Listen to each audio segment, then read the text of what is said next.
Hi, my name is Winsley, and welcome to my video discussing the free 3.1 update for Stellaris, the LEM update.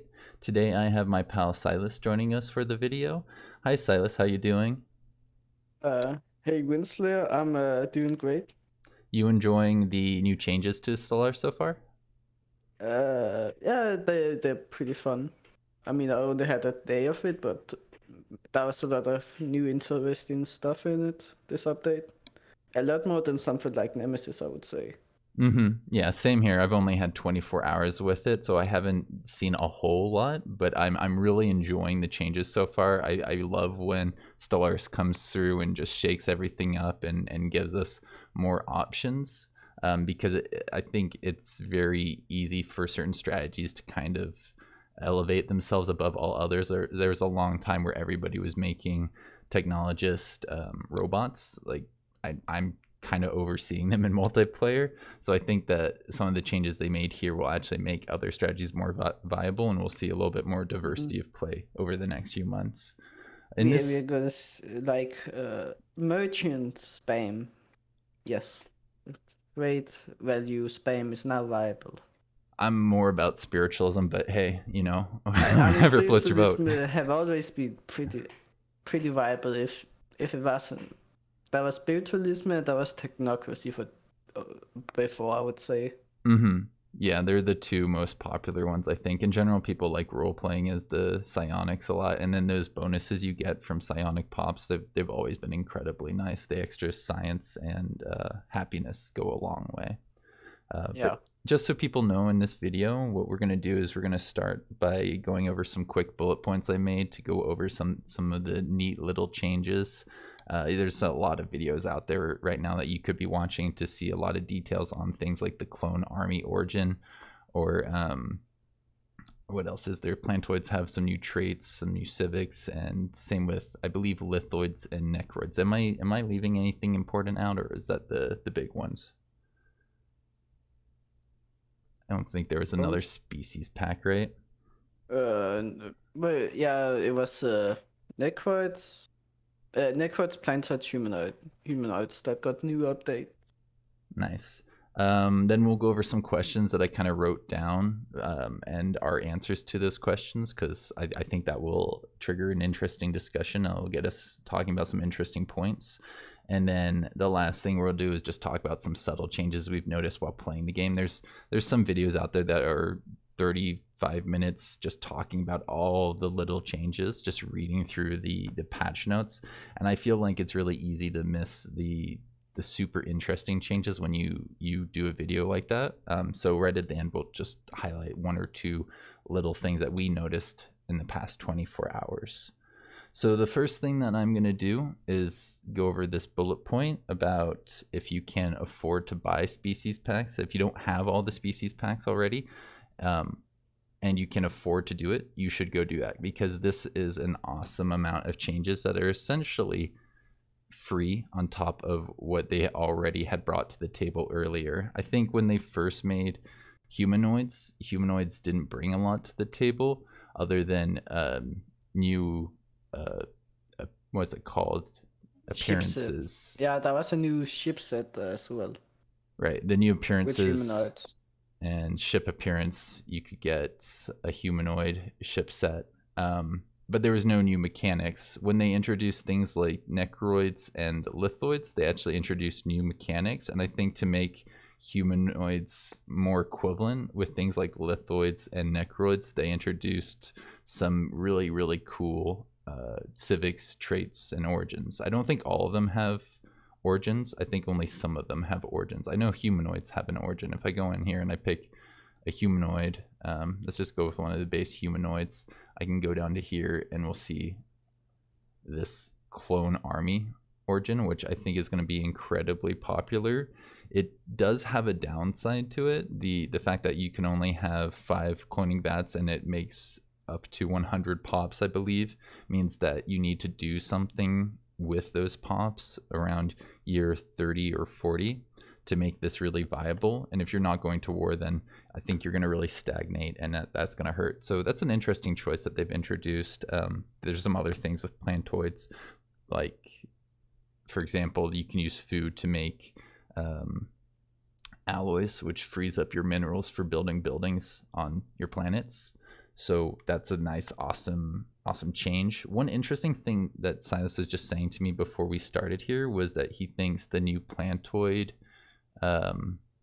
budding trait isn't as good as rapid breeders, right? No, it's not as good as rapid breeders, mainly because rapid breeders is between like point 3 or 0.45 growth on every planet. You need to remember, including colonies, while budding only affects planets in a way that it only affects planets that actually have pups already. Right. So in the late game, that might end up resulting in more than rapid breeders, but let's Yeah, face it, more oftentimes than not, games are shorter rather than longer. So it's probably better to have that higher pop growth in the beginning of the game.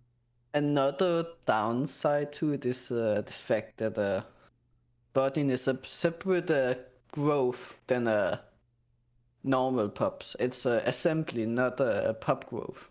Yeah, I think people That's an really. important distinction, mainly because that means that you need to. It takes forever when you only have like something like zero point 0.5 growth to get one pup that will start paying off. Mm-hmm. Unlike rapid breeders make it so you get your pups faster as well. It's not you get more pups, you also get them growing faster. Yeah, Yeah. that's a big distinction to make. I know people were really asking for something like organic pop assembly to compete with that robot pop assembly, because at one point that would really allow machine empires to just outproduce everybody. By having more population, you can make more alloys, which means you can make more ships. And if you just go 1-to-1 in a war against somebody who doesn't have that ability, you're probably going to win. I mean, Hive Mind has been really good for a long time and is still very good. One thing I noticed in my multiplayer was that the MP Hive Mind, the single player Hive Mind that I was playing against, was actually pretty viable still. It was still kind of scary to be next to, but honestly not terrible. It was still something I could manage based on my previous experience. Yeah, a lot didn't really change for High Minds, honestly, this update. Like, not a lot were changed at all for High Minds, actually. Mm-hmm. It's somewhat, honestly, yeah, a bit disappointing because High Minds have had no changes from what I can see. Right. Except maybe get a few. They got the new food alloy civic, but that's about it, if I remember. I don't Yeah. think they got anything else I don't usually or play any Hive Mind, changes. so I haven't been through this list. It looks like they get catalytic processing. Yeah, yeah, If that's. you, well, I Oh, guess they also. if I'm a plantoid one, you can use that. That's kind of Yeah, cool. yeah, and the idyllic bloom as well. I forget The if new Gaia world right. Oh, thing. cool. Yeah, I hadn't even seen this one yet. That's fun. I don't remember if they used to have memorialist. That sounds like maybe a new change. What do you They think? didn't. They used to get it. Memorialist is nerfed as well, actually.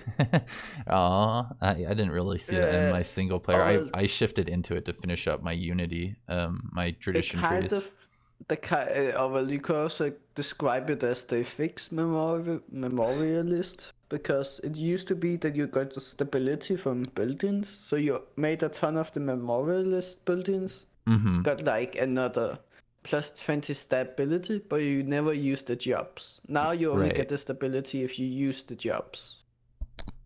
Yeah. No, that is better, definitely. Empty buildings that just do things are kind of meh. I mean, luxury houses have a place, but I think the other ones are just like too good, especially if you get that caravaner one that just gives you a bunch of, I think, energy and maybe something else. I think you like have to give up a pop, and in that building you can just put on all of your planets, so you should. And then when I was playing, I think it was Reanimators, the Dread Encampment. I was doing something similar. I can't remember if that gives you anything for free. Um, do you remember if anything comes for free? Uh, Anything that comes for free? maybe not. By I think they were three, just good. I know they buffed it Mm-hmm. quite a bit, that one. Yeah. Now the necromancers have the same tech output, base output as like a researcher. Yeah. Each necromancer. There's a. Which actually makes you think, okay, this is actually something I might want to invest into. Mm-hmm. It doesn't have engineering research, but that's a downside. But it has a bit more. But it has more society and physics tech than a researcher. I do like the undead armies. I don't think they have zero upkeep, which would make sense to me, but they did get, I think, a little bit better. They changed some things with how that works. Now you can get armies when you defeat things. But I wanted to talk more about how the reanimators can now bring back some Leviathans. Before we talk about bringing people back from the dead, I wanted to talk about how now you can use this to resurrect a Tyranki matriarch or a void spawn, I believe, are the two ones they advertised. Yeah. But they may have added a few later. I think in the stream they were talking. You can also bring back bubbles if you know. Ah, bubbles. That's good. Yeah, they were like, oh, if bubbles die, you can reanimate, so they bring him back. So undead bubbles is a thing now. Mm-hmm. I think they also changed the Ether Drake to be one of the ones that you can bring back from the dead. But I think the limitation is they need to be basically biological. They can't be a machine, right? Or they can't be ethereal. I think all of those things are things you can't bring back. I couldn't bring back this Stellarite. I wasn't able to bring back the Autonomous Repurposer, but that all makes sense to me. When I spawned in this can't bring back the worm either. Yeah. I would imagine. It would make sense, right? I wasn't able to bring back the Eldritch Horror, which I got later on in the save. Only had time really to do this playthrough yesterday, and I didn't get a chance to actually bring anything back to see actually what the event looks like, how it compares to not resurrecting it. I assume you want to resurrect it. It just seems like a good thing to do. Those units are pretty powerful, and I think when you resurrect them, you'll be getting something of equivalent fleet power to what you just fought. It may be slightly underpowered because it's undead, but based on the way the undead armies work, I don't think that's going to be the case. I do love the undead armies because it makes assaulting things like primitives or other nations a lot easier to get through, because while you're fighting, as you kill an enemy, there's a 1 in 3 chance that that enemy will become undead, making your army strength go up as you're invading. For example, this right here, I only brought this guy over, and then I got this undead unit, and it looks actually quite a bit better than the Amari. I think that's the primitives. I mean, they come I guess back. It's the same as a normal assault army, right? In the stats of it, actually a bit better if so. Yeah, the zombie. It looks like their morale damage is going to be better, but their base damage... And they're not affected by morale either, so... Yeah, it's nice, right? Because then they're better at fighting off robots. You got something for the organics to kind of compete with the inorganics. Robots are pretty trash. Robot defense armies are pretty bad. I wouldn't know. I don't play robots. That's heresy. But I was wondering how Titanic Life would work with this, and unfortunately in this galaxy I wasn't able to spawn it in. My assumption based on how the undead mechanic works with this unit right here, the primitive, is that it's just going to make it into an assault army. If you defeat something like a Titanic Life, I think it'll become just a regular assault army, but I could see that being different. It may give you something really, really cool. I just feel like maybe that would have been something they would have talked about at one point or another, and I don't believe that I've heard anybody talking about it. So my assumption is it just looks like this when you kill a Titanic Life. What do you think? Does that sound right to you? Yeah. The next thing... actually, I would imagine with Titanic Life, yeah, you just get a normal army, a normal zombie army. It just would be easier to program. That's the only reason why I think they went with it. And maybe they didn't think about it. And it's like a edge case, honestly. Like you could also say, oh, why would you be able to then reanimate like a Sonic Avatar army? Yeah. if you ever came across one of those. That's a good point. Yeah, because I guess if they died, they lose their psionicness. That would make sense, turning them into a regular assault army. They're just undead bodies. No, But but the psionic yeah, avatar is just a big. I mean, armors are kind of not concrete in their looks, but if you right. notice a psionic avatar, you can get like the ground army. It's like Mm-hmm. I think 500 army strength I did on its actually. own.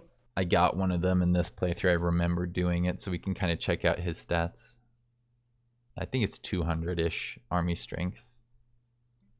It's in here, right there, 270. And if I wanted to actually compare him to these undead guys who have upkeep, very sad. There he is. He does not have morale, and therefore I think it makes him like like an ethereal type unit. Yeah, ethereal. So the Wait, next, is that a defensive dread armies actually? The uh, other ones that were next to it? I think, let me embark and see what happens. Yeah, those are just my undead armies. I didn't know you could get like defensive on the armies. Those are actually really good when you look at the stats of it. Mm-hmm. Yeah, 400, yeah, health. 400, yeah, health is pretty good. I think they're coming from like Madrid Command encampments. just, I would imagine. Yeah, I only have one building, but I guess that plus maybe, yeah, this as well. The enforcers are giving me defensive armies, and because I have the necromancers, they become undead. It's pretty good, yeah. 700 just from like Yes, a normal looking just capital, right? reanimate the police, the officers Why not, dude? when you get invaded. They're that good. It is a lot of defense armies. That's probably part of it too. It adds up to a lot. So the next thing I had in my notes was talking about picking traditions and paths that you might take. When we talked earlier, you said that the first thing that you want is prosperity, right? That's definitely probably the best tradition in the game now. Right. I Like think straight out. that extra mining station output really helps out when you don't have a lot of pops. What is the big reasoning behind why you like to take prosperity first? Is it the specialist stuff right here? First off, minus station output. That's pretty great. That could be pretty great early game, especially if you're like lucky with your space production. Like you have a lot of minerals in space. Mm-hmm. Then 20% mine station output is pretty good. It also affects like your capital mining output. You need to remember, which is something like 20. So it's like a guaranteed. I would say it's a guaranteed 4 minerals for energy. Mm-hmm. From right at the start, it actually is better than most other things. I would say. I don't think you can say, oh, any other like tradition gives you that much of a. That probably is, but yeah, I mean, I that's good. always used to take expansion first, but I think you're right. I'm gonna probably start trying to take prosperity first. Then there's the building cost reduction. Mm-hmm. The other one, Right. yeah, that one. Build speed increase and build cost reduction. That's also pretty good. Yeah. It's Like nice once you faster can building of stuff. yeah, if you've accidentally left an unemployed, having that extra build speed is super valuable. Yeah. And then lower upkeep for buildings are always great. More housing from city districts means more planet capacity, which means more pop growth. Yeah. I've been trying to With get the way it my works. I've been trying to get, was it 20 housing on all my planets whenever possible, because that gives you You a don't lot. actually need to care about.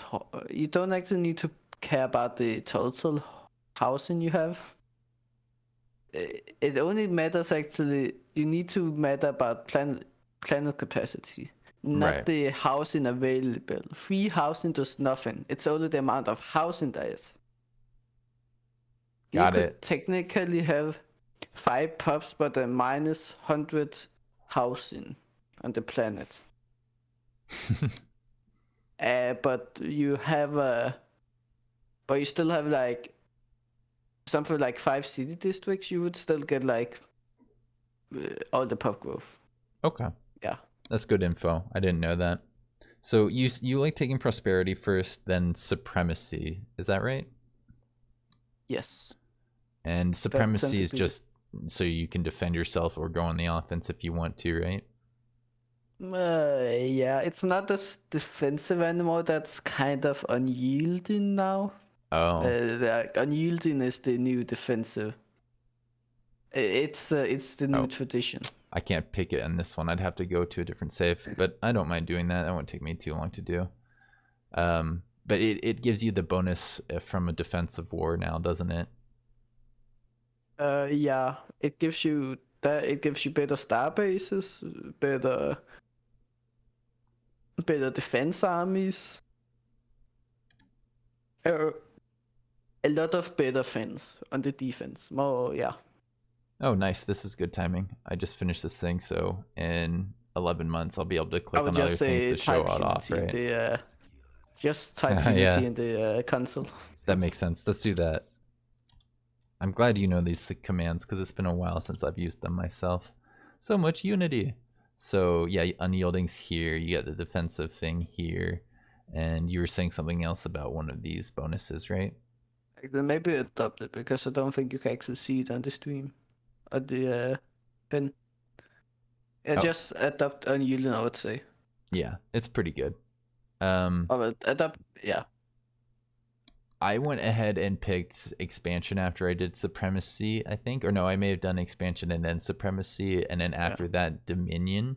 I'm sure at this point it's open to a lot of debate. I know a lot of people like prosperity, then supremacy. What would you take after supremacy? After Supremacy, probably either Hammer, Discovery. Probably Discovery, I think. Discovery is Yeah, great. I regretting It not used to having be that. my, it used to be my previous first pick before Prosperity got buffed because I don't think we also entirely went over what actually made Prosperity the go-to now, actually, Hmm. which is the finisher. The finisher for Prosperity is insane now. Oh yeah, Like we didn't. We that's like the breezed over main that. bonus of. That's like why it's. I would say it's go-to now. The resource jobs is nice. Stability is always good, and I think in the early game you're not going to have many planets that are at 100 stability. So yeah, that will give you just more resources on all of your It's gonna like planets. it's like a straight up 8.3% extra job output. And if we compare it to supremacy, sure, war doctrines are nice, but not nearly as valuable as just having more stuff. Like you'll be able to maybe move your ships faster or do slightly more damage. I I guess mean, it's not slightly; it's quite a bit more supremacy damage. is the supremacy also has build cost reduction. Is need you need to remember. Right, on one of these little tabs, there's build cost for your ships is reduced. Yeah, that's pretty nice. Yeah, that's probably the best one in supremacy. That bonus -10 build cost. Hmm. The way more ships that way. But yeah, I think I would love to hear what people have to say on this subject. So if anybody watching here has any recommendations for me or other players, go ahead, put that in the comments below, and I might even come back and revisit this topic with Silas once there's been more time with this. Once we've spent more time with this update with this version of the game, as well as played against other people who have strong opinions about this. I think it'll be interesting to see what people are saying in them in like 2 weeks, 3 Yeah, weeks, maybe a month from by now. that time I will either say mercantile is great or it's bad. It's either one of those because I will. I think it's gonna be great mercantile. Yeah, A MegaCorps. trade might become the new meta build, surprisingly. You if you were a MegaCorp, you take Mercantile first, right?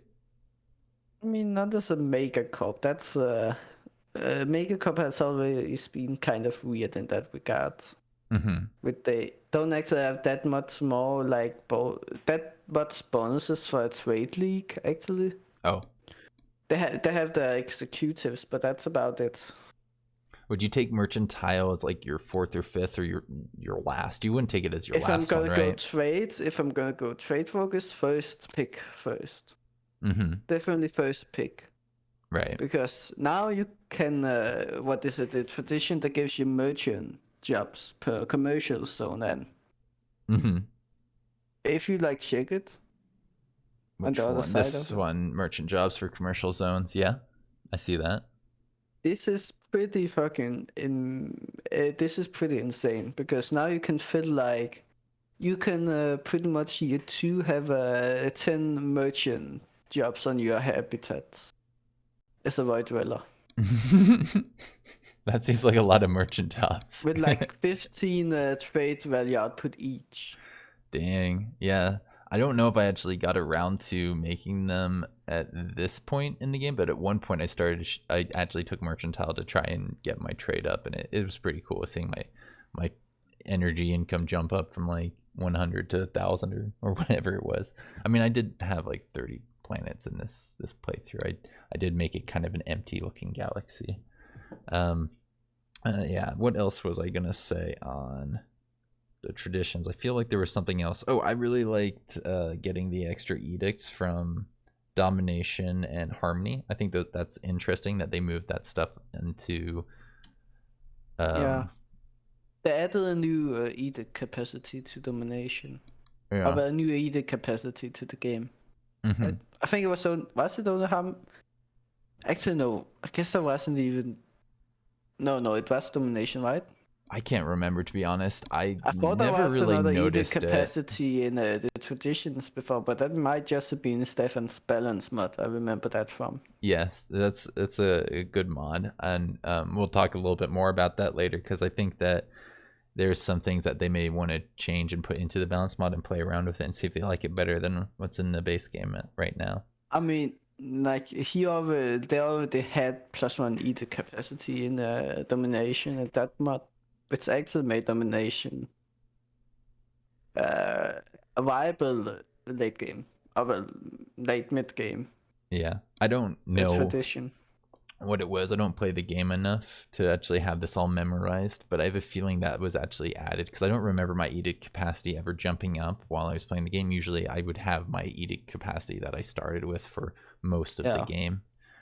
But yeah, being able to jump up from 1 to 3, it's like super, super valuable. Going from like 3 to 5, less valuable because at a certain point you're like, I don't really need all these edicts, and some of them do some weird things like increase the upkeep of certain jobs. So maybe it I doesn't mean, give you that great of a boon. mineral subsidies, I would say energy subsidies, mineral subsidies, information, quarantine. Yeah, Yeah. because then your factions will be easier to maintain, right? If you got the information quarantine. But yeah, in capacity subsidies, must pick in every game, straight up. Yeah, Actually, maybe not trade games now, but most every other empire capacity subsidies, you should take that as right. your edict always. It's kind of expensive for me. I like using my influence on building out my borders, but I do tend to But snake and overexpand. So it's I think just it's so good yeah, in it's just way too good. 50% more technician output. That's like did they change that? I don't remember 50%, but okay. it has been that ever since Nemesis. That I really gotta start paying way. attention more. It's so easy to miss things. There's so many buttons and things to click in Stellaris. So the next bullet point I have here are things about things getting forbidden from MPs. You said that you don't think that clone armies are actually going to be banned because I of mean, I think I told you that before the release of it. I would say now it will be forbidden. yeah. I've You changed my mind after one game. and why exactly is that? You just were able to wage war a lot more effectively. I got like 25, 30k 34 Mm-hmm. uh, on my first try, which is that is pretty that's a lot of fleet power. Yeah, I And I mean, didn't even have like any good luck. if you look at what I have here, it's almost your 2,270, and I only got like 10k fleet power, which I know is terrible, but I'm hiding behind the AI. You know how I like to play, Silas. I'm peaceful and I like to wage war at the end of the game. It's the last hurrah.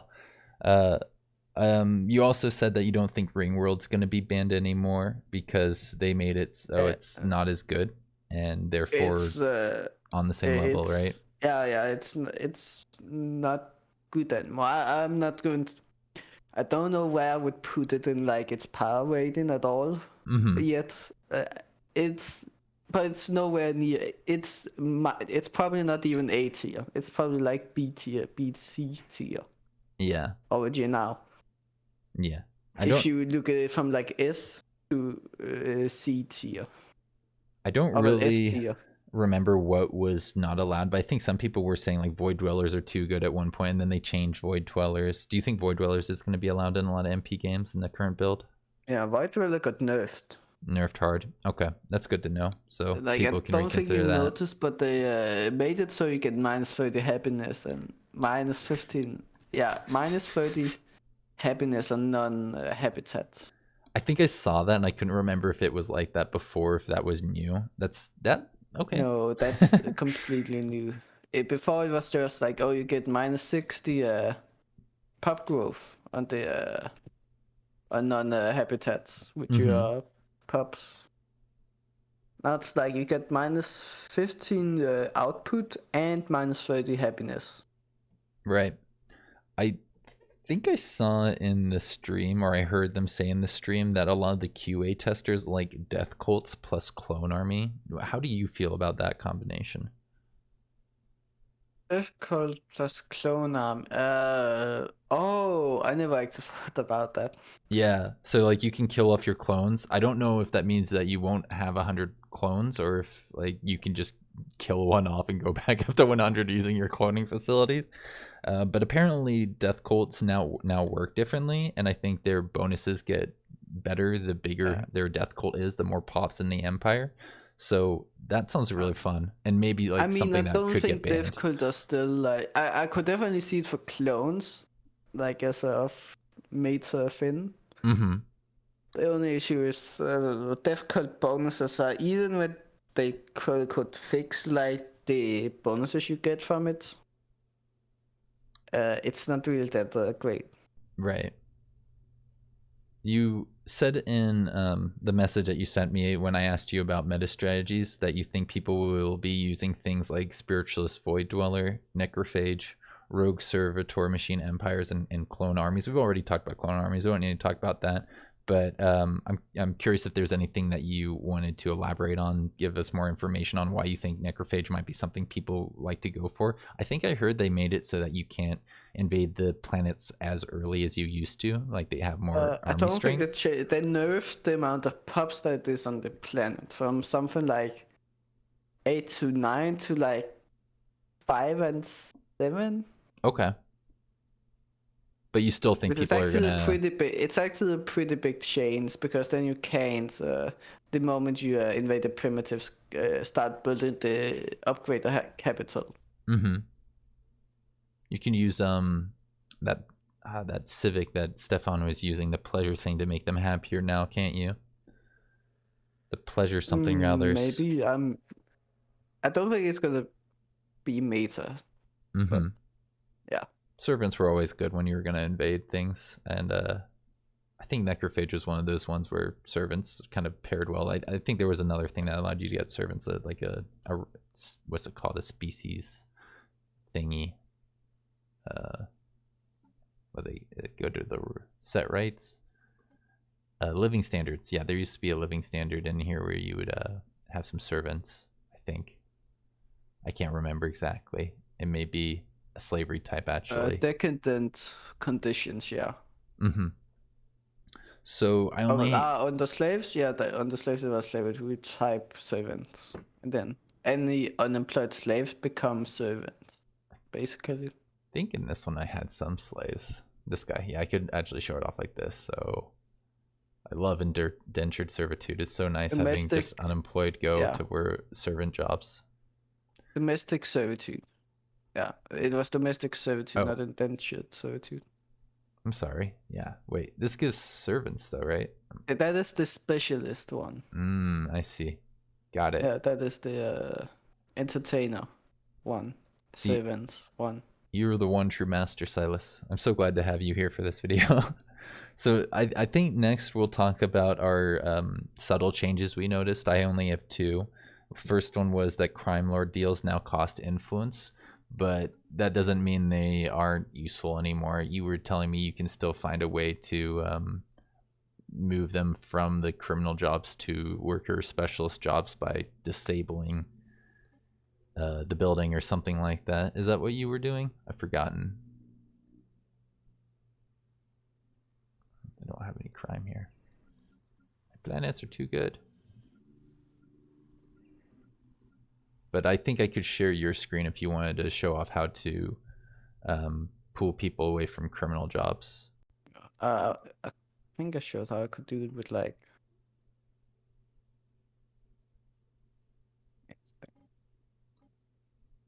Where is it? You can make crime deals. Can't figure out how to do it right now. But you'll be able to show it off on your end. Are you ready for me to move it over to your screen? Maybe. Sure. Okay. It was this button. So yeah, you got some criminals. Does it? It might be. Could I do it this way? Yeah, we're still playing around with it, trying to figure it out exactly. Okay, this is a weird case of it doesn't actually work because there's entertainers on the planet. Oh no. It could be weird because certain like jobs doesn't actually play that well with the prioritization what pubs tend to lean toward. Mm-hmm. Servant like amenities jobs and refinery jobs tend to be the worst offenders in that case. Right. But I could show I could show it with the Void Dweller, which is definitely the easiest way to abuse crime lord deal now. Nice. Yeah, let's do that. That makes a lot of sense. I believe in you, Silas. You know the things. I love how quick you just pumped out those console commands.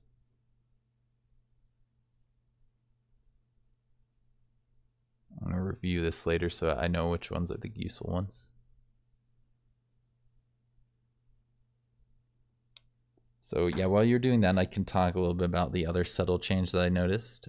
You can now build the Naval Logistics Office after queuing an anchorage, not after an anchorage has been built, which means you don't have to spend as much time clicking back onto your anchorage points. It used to be that you'd have to wait for at least one anchorage to be built on a starbase before you'd have the option to make the Naval Logistics Office.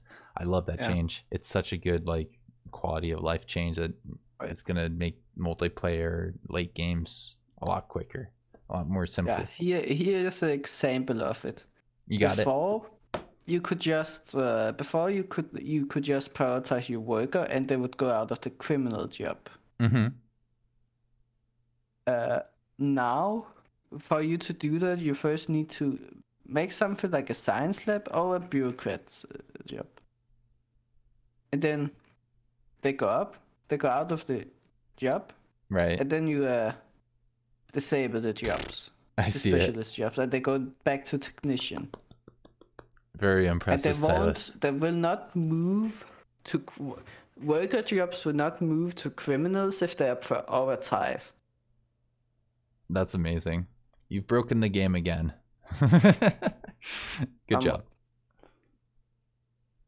I'm impressed, dude. I am noticing. I mean, it wasn't actually that hard. So I was like, the patch note exactly said prioritizing worker jobs does no longer take criminals out of the job. It was a lie. I was like, it doesn't say prioritizing specialist or anything about that. So I was like, you could probably still do it with all the other ways there is, which was like I showed you is just you could do this as well before. Mm-hmm. You just didn't need to most of the time. Yeah. Totally. That makes sense. It's more steps than you need to take. So there was something that I am noticing now that I forgot to talk about, but I was wondering if there are any subtle changes that we haven't talked about yet that you thought would be worth just pointing out really quickly. Subtle changes. Things that you've noticed in the past 24 hours once you put your hands on the game itself. I mean, crime lord dealer is the main one, I would say. Don't actually remember any sudden changes in that regard. Okay. I was like, oh, I didn't see this before. There probably is, I just haven't noticed it. Yeah. Or can't think of anything. We'll try and do some other videos in the future. I think you were telling me earlier that you're gonna try recording and posting on YouTube, right? Yeah, a bit, yeah. Cool. I'll try and link your channel when it's up in this video. I'll do my best to remember putting that in the description once you've got that going, because I want to help promote you as much as possible. You're someone who obviously knows a lot about the game. But yeah, there was one other thing I wanted to talk about quickly, which is like what counters what when we are dealing with the Leviathans. It's useful to know generally what counters what. Wiki is great for that. Thank the wiki for doing all the job for us. Yeah, exactly. I was going to say you may want to bookmark this page so you can just reference this on your own time.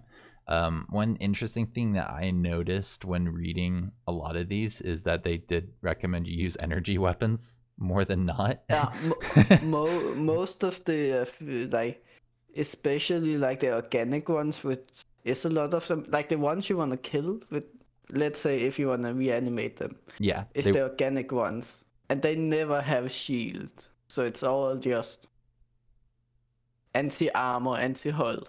and it's good to have battleships, right? Because they have a big range, and corvettes just get slaughtered by most Leviathans, right? Battleships, oh well, it depends on the Leviathan. I think it's actually like something like destroyers tend to be quite effective against most Leviathans because they have evasion.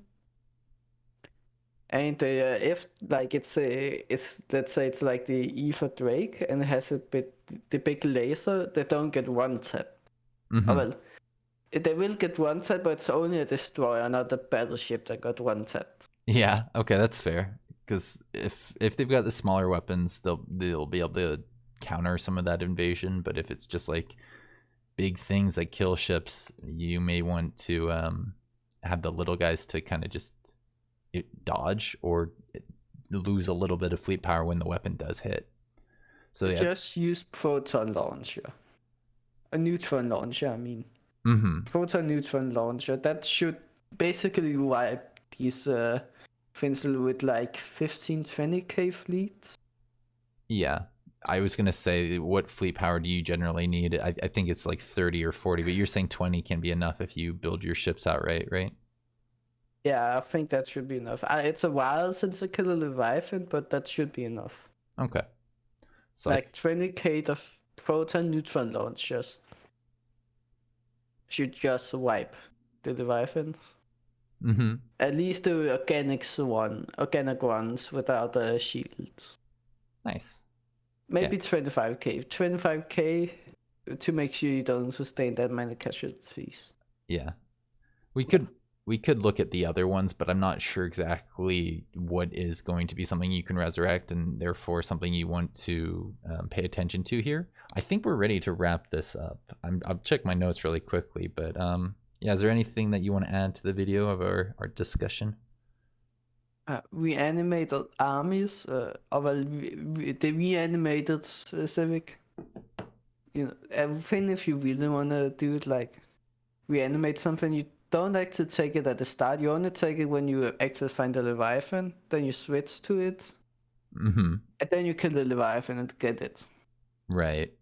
Because it's not one of those ones that's locked into place, right? There's certain things. Yeah, it's not one of the ones that is locked into place. I think there's one down here I could show. Fanatic Purifiers, yeah, it cannot be removed. So yeah, this is something that you can just pick up when it's relevant. That's a good point. I hadn't thought about that. I'd say that's a good point for us to wrap up on. Thanks for joining me here, Silas. I look forward to playing more with you in the future. Me too. Yeah. Bye. See you.